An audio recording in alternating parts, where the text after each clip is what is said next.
Assalamualaikum warahmatullahi wabarakatuh. Sebelum saya mulai presentasinya, izinkan saya memperkenalkan diri. Perkenalkan, nama saya Siti Fatimah.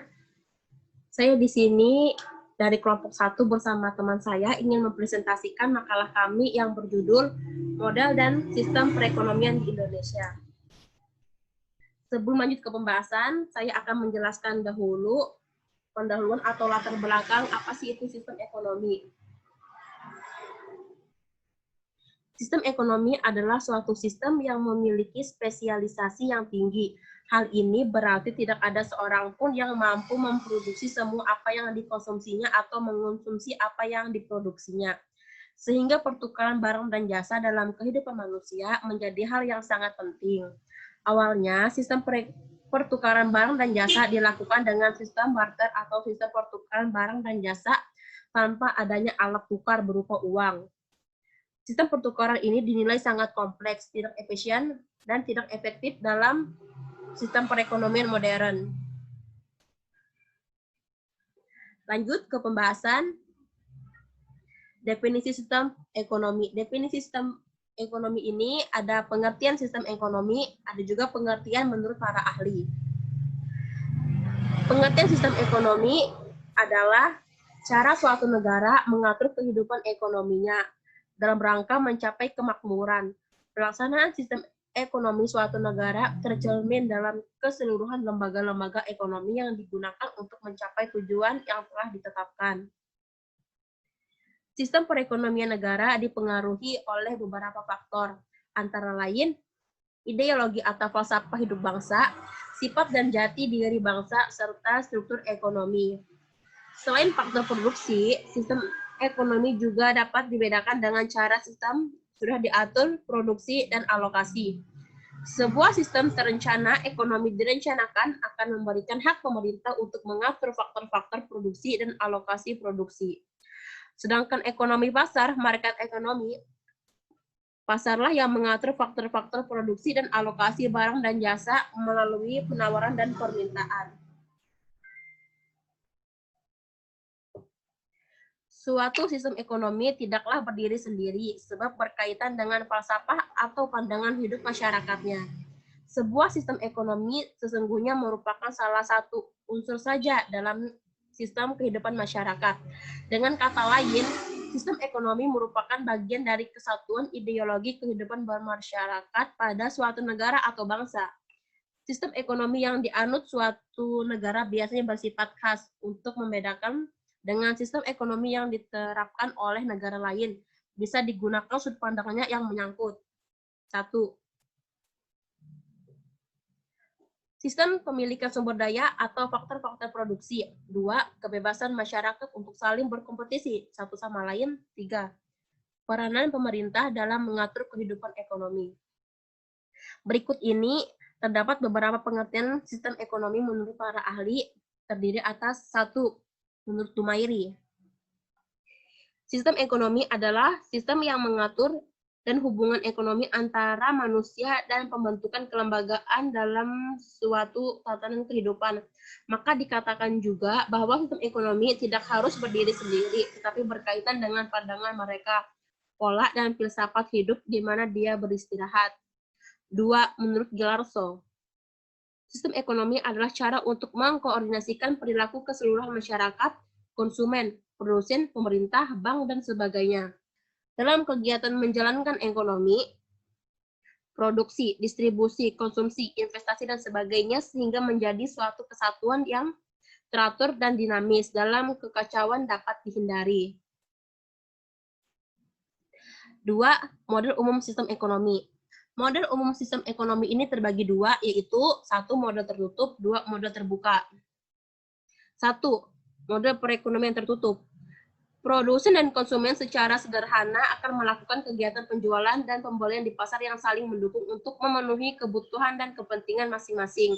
Untuk memfasilitasi kegiatan produksi dan kegiatan konsumsi ini secara efektif, maka sistem perekonomian memerlukan lembaga perbankan dan lembaga keuangan lainnya seperti pasar modal, lembaga asuransi, lembaga penjamin, penggadaian, atau lembaga keuangan mikro yang terdapat di daerah perdesaan.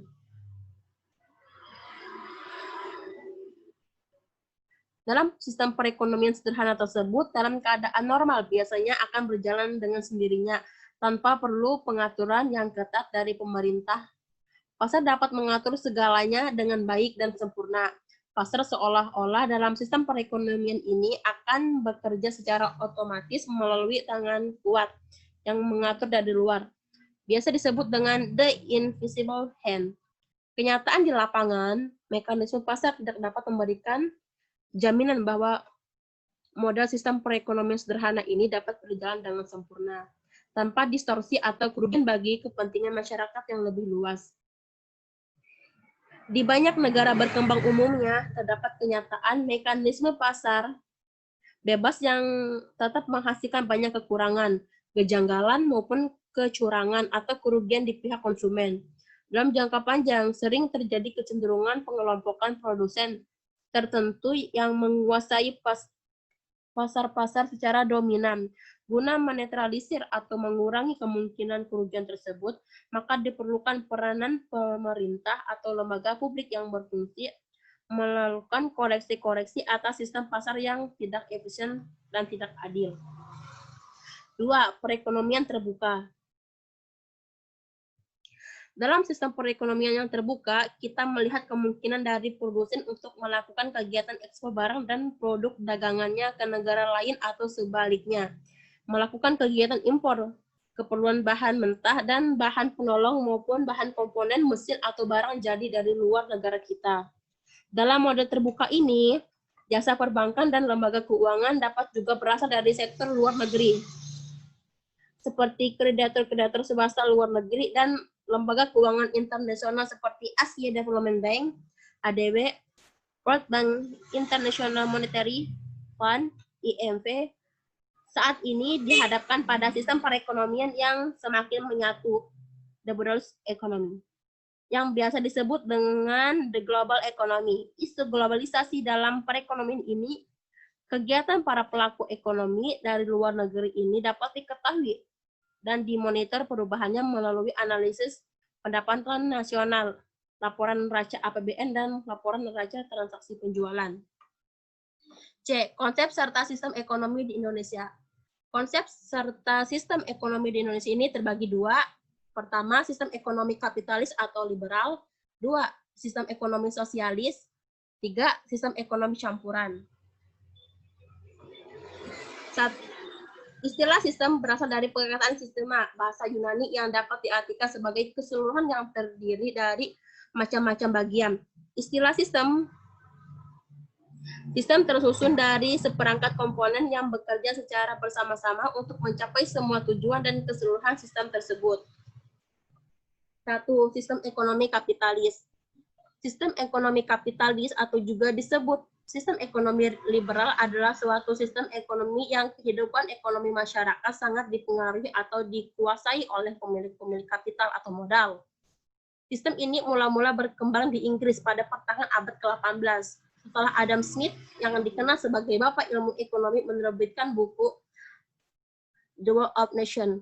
Adam Smith mempunyai pandangan bahwa kepentingan pribadi merupakan kekuatan pengendalian kehidupan ekonomi yang akan berjalan ke arah kemakmuran bangsa. Jika setiap orang diberi kebebasan, semuanya akan berusaha untuk mencapai kemakmuran bagi dirinya sendiri.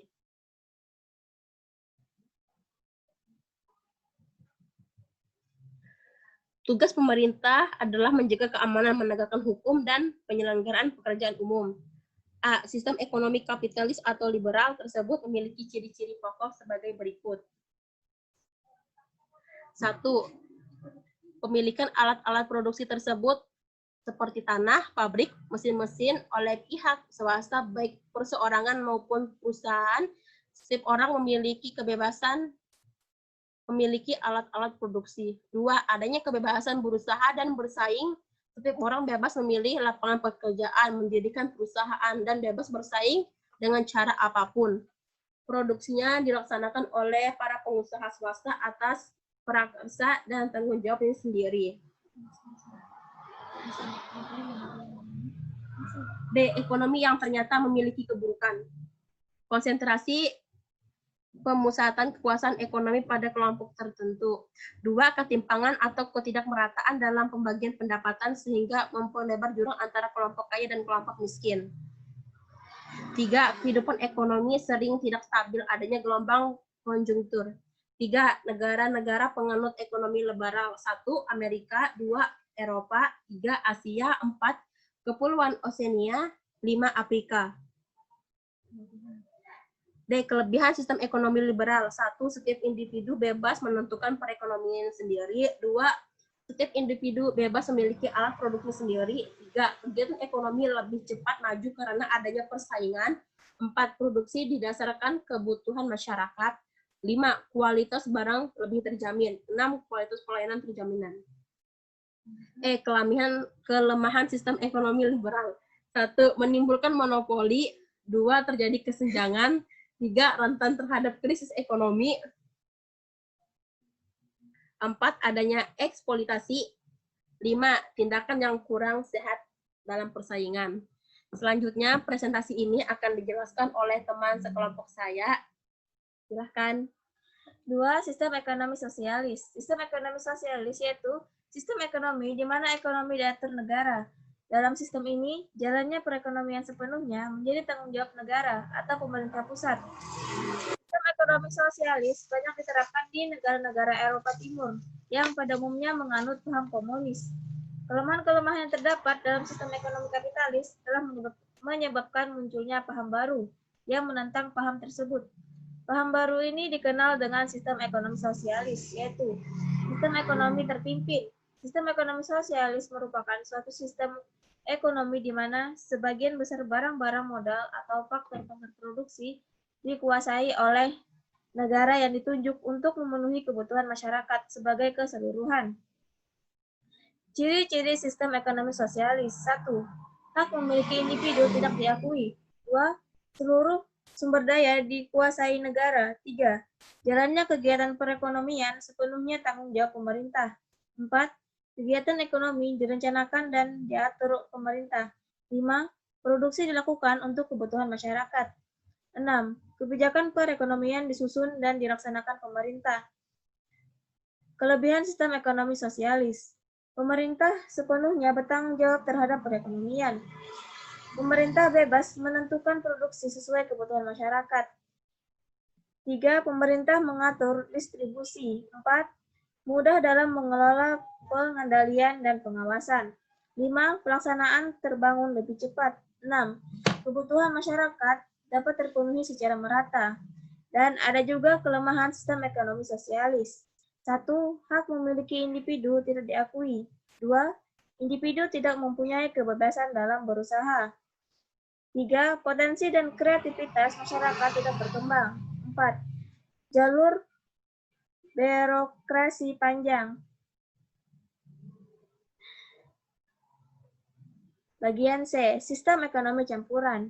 Sistem ekonomi campuran merupakan penggabungan atau campuran antara sistem ekonomi liberal dan sosialis. Dalam sistem ini, pemerintah bekerja sama dengan pihak swasta dalam menjalankan kegiatan perekonomian. Sistem ini banyak diterapkan di negara-negara yang sedang berkembang. Tujuan sistem ekonomi campuran. Tujuan pemerintah ikut serta dalam sistem ekonomi campuran yaitu untuk menyelesaikan aktivitas ekonomi yang mengalami fluktuasi atau gelombang ekonomi yang tajam. Selain itu, juga melindungi masyarakat yang berpindah, tertindas, dan lemah. Ini berarti tujuan dari sistem ekonomi campuran adalah untuk menghindari penguasaan secara penuh terhadap sumber daya ekonomi dari golongan masyarakat. Campur tangan pemerintah berbentuk dengan peraturan-peraturan yang bertujuan untuk mengawasi dan mengatur aktivitas ekonomi yang dilakukan oleh pihak swasta agar berjalan dengan norma yang wajar. Ciri-ciri sistem ekonomi campuran. 1. Kegiatan ekonomi dilakukan oleh pemerintah dan swasta. 2. Transaksi ekonomi terjadi melalui mekanisme pasar tetapi masih ada campur tangan pemerintah. 3. Adanya persaingan tetapi masih ada kontrol pemerintah. Di sini ada juga kelebihan dan kelemahan sistem ekonomi campuran. Yang pertama, kelebihan sistem ekonomi campuran. 1. Stabilitas ekonomi terjamin. 2. Pemerintah dapat memfokuskan perhatian untuk memajukan sektor usaha menengah dan kecil. 3. Adanya kebebasan berusaha dapat mendorong kreativitas individu. 4. Hak milik individu atas sumber produksi diakui walaupun ada pembatasan. 5. Lebih mementingkan kepentingan umum daripada kepentingan pribadi. Kelemahan sistem ekonomi campuran. 1.